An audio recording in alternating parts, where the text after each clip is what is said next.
Dear pastor's wife, you are the hidden gem, the secret weapon. Many times you operate in the shadows, but you are a lifeline for the church.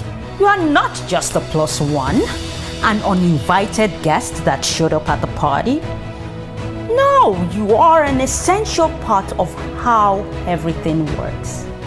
Find your voice, take your place as you discover your boundless value to the Father.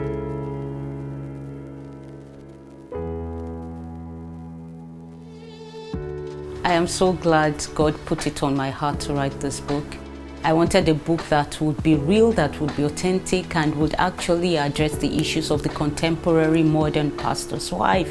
This book does one of two things for people. Number one is the person who feels like she identifies with some of the stories there, some of the lessons being taught, some of the advice in the book, to feel like, you know what? I'm not crazy. There's somebody else who has the same feelings, the same emotions, and goes through some of the same things. And then on the other hand is the person who feels like they are really being introduced to the life of the pastor's wife for the very first time. I felt I had to fit into a particular mold. I felt there was a way a pastor's wife has to look, there is a way she has to talk, there is a way she has to behave. And initially I tried to conform. And so yes, I lost myself a bit. A few years ago, my children were a bit under the pressure of performance, pastors' kids, and my older son was complaining about it and saying, "Mommy, why do people have so much expectations of me and all that?" And it was almost getting at me. So I was looking around at the time for a pastor's wife who would understand, who also had a season like that, that I could speak with, and it was your name that came to mind. I felt like it was just a celebration of this woman, the pastor's wife, that's often behind the scene, often not seen, not understood, often taken for granted. And I feel like many pastors' wives really did feel seen and feel celebrated. When I was a young mother of 3 children under 5, when I look at Pastor Debo and I see how she conducted herself, or I saw how she conducted herself, how she raised those boys with intention, how she supported her husband and the ministry 110%, how she was fearless and focused in ensuring that our ministry and the calling of God on her life and on the life of everyone in the church was coming to pass. I knew that it was possible. She is kind, she is so thoughtful, she has such a gentle spirit, she has an amazing faith, and the way she has pursued Jesus in her private time has massively blessed me. Pastor Emily goes after God with everything that she has, and when she walks into a room, she changes the energy with her faith and her prayers. She's just so powerful as a woman of God, and I'm so blessed that she's my pastor. Hello, welcome to Car Chronicles. You are welcome to my car again. Today I have a very important announcement. Big news. Bell, ring the bell. Drum roll. Make noise. I'm excited to announce that I wrote a book. My book, Dear Pastor's Wife, will be launched in this month of August. I am launching it on Amazon and doing a physical launch. Good afternoon, ladies and gentlemen, your excellencies, our dear pastors' wives. You're all welcome. We are so excited to have you join us for this book launch. She has written like a manual for pastor's wives, something I wish, came earlier, in the early stages of ministry. I've read chapters of the book. I've read the stories in the book. It's amazing. And I feel like it gives you front row seats to the life of a pastor's wife. Who is she? Why does she do the things she does the way she does them? It's really incredible. While I may not always agree about judging a book by its cover, even though this is excellent, I believe that you must judge a book by its author. You're submitting your money, you're submitting your time, you're submitting your mind. I'm asking, is this somebody I can trust to influence my heart and influence the decisions that I make going forward when I'm done reading this. Pastor May can be trusted on this topic and on so much more.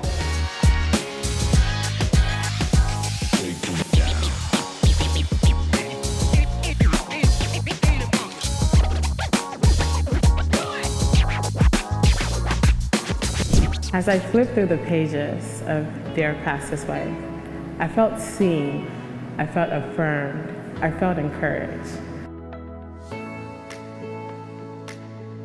I'm a new wife, and as I read the words that Pastor May eloquently conveyed to us, she made me realize something. Our emotions should not dictate our consecration to ministry. And as a new wife, when I was doing my courtship, my husband was always in ministry, and I realized just supporting him in ministry was not the same thing in marriage. Pastor May makes several calls for us to be tools in the hands of God. She tells us that we're not just the pastor's wife, we're just not the side person, right? We're someone who God has a purpose for, and it takes us to discover our purpose. Starting out this book, Pastor May makes a point of telling us that there is no ministry office called the pastor's wife. You have been called alongside your husband, to be a helper, to support. But she reminds us women that there is a peculiar and a particular call of God upon your life. She makes us understand that there is grace, and as she says, double grace, to be and stand in that place. I love one thing she said in the book, that you haven't been called to set yourself on fire as a sacrifice, but you've been called to consecration. She differentiates the two based on focus. What are we focused on? Are we focused on appearances, what the people think, what everyone says? Or are we focused on Jesus and what he has called us to do? So this is a girlfriend's guide, but beyond that, you could say it as a spiritual mentor's guide to being a pastor's wife. When Pastor May told me that she was working on a book for pastors' wives, I was excited. And then as we worked on it together and I read it, oh my goodness, I was like, Pastor May, are you in my head? Are you in my life? Have you been through the things that I've been through? Like, I know you've been through. Well, all I can say is everybody has to read that book. If you even think you'll ever become a pastor's wife, that book is for you. If you have a pastor's wife that you love, you need to get her to read that book. It's going to change your life. What's one thing you want pastors' wives for sure get from this book? Oh, okay. I have a lot of like things to get, but if I was to pick one thing, and that would be that we are not perfect, we are all flawed in one way or the other, and perfection is not required of us. I think we're too hard on ourselves sometimes. We make mistakes and then we beat ourselves over the head. We sit with our mistakes for so long, we don't get over them. Almost like we're expecting not to make mistakes, right? That's a good point. Yeah, we're all flawed people, and God just chooses to use flawed people. Wow. This is my third main book, big book, and it was the hardest to write. But the results I've seen in the last 1 year have made it worth it. The book launch and what it's taken to bring awareness about the book has required creativity, and I've enjoyed that creative process.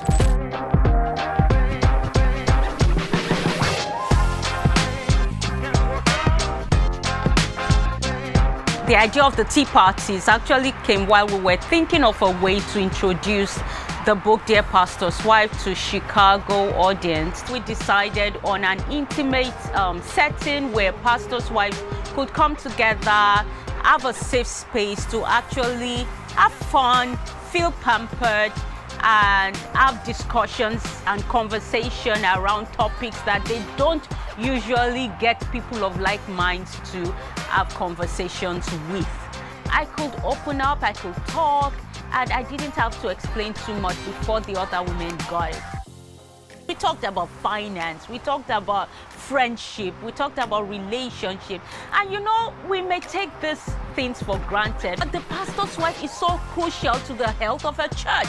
If the pastor's wife is healthy mentally, she's happy, she's stable, the pastor can focus on the work. And the vision is just to bring pastors' wives across denominational barriers, across from different walks of life, old, young, in between, bring them together around a common table and let's just talk.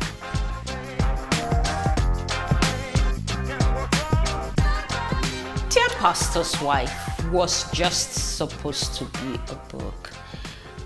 I just wanted to write a book about some of my experiences as a pastor's wife.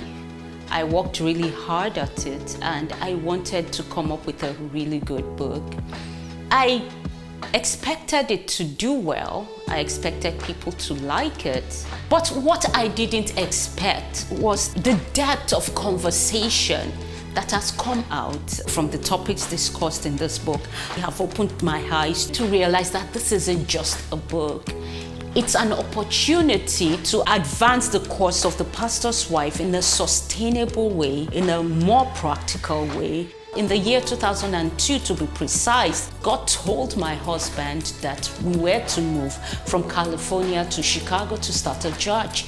I had a great job in California. I was earning a handsome salary, but due to my consecration to God, I was very willing to let that go and obey God in moving to Chicago. It took a while to really settle down and get a career going for myself. I thank God for the help of church members at that time who helped me from everything from, critiquing my resume to helping to introduce me to recruiters, to helping me to actually sit down and think about how I could recreate myself. It's not in every situation and every case that the pastor's wife is supposed to go into full-time ministry at that point. And she doesn't have to be confused about what she needs to do.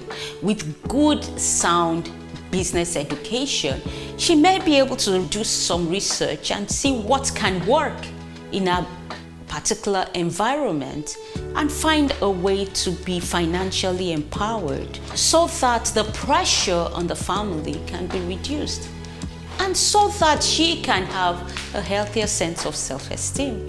My own experience in moving to Chicago and needing to reinvent myself and actually having an adventure with it helped my family to continue to be financially buoyant, helped my church, a new church plant that we had in Chicago, and helped me as a person to have a healthy sense of self-esteem because I knew that I was making significant contribution on the family front, in the church front. So Dear Pastor's Wife has become much more than a book.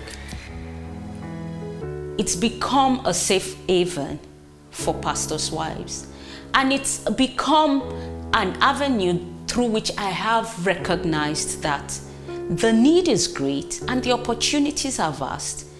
And what we just need to do is be intentional and be creative in the ways that we minister to that woman that holds so much together. One of the things we want to do at Dear Pastor's Wife is to provide an environment, a virtual business school, if you will, where quality education can be made available to the pastor's wife, and most times at a reduced cost or no cost to her. We can make her life better, we can make her work easier, and when we invest in her, the whole church benefits from it. Thank you.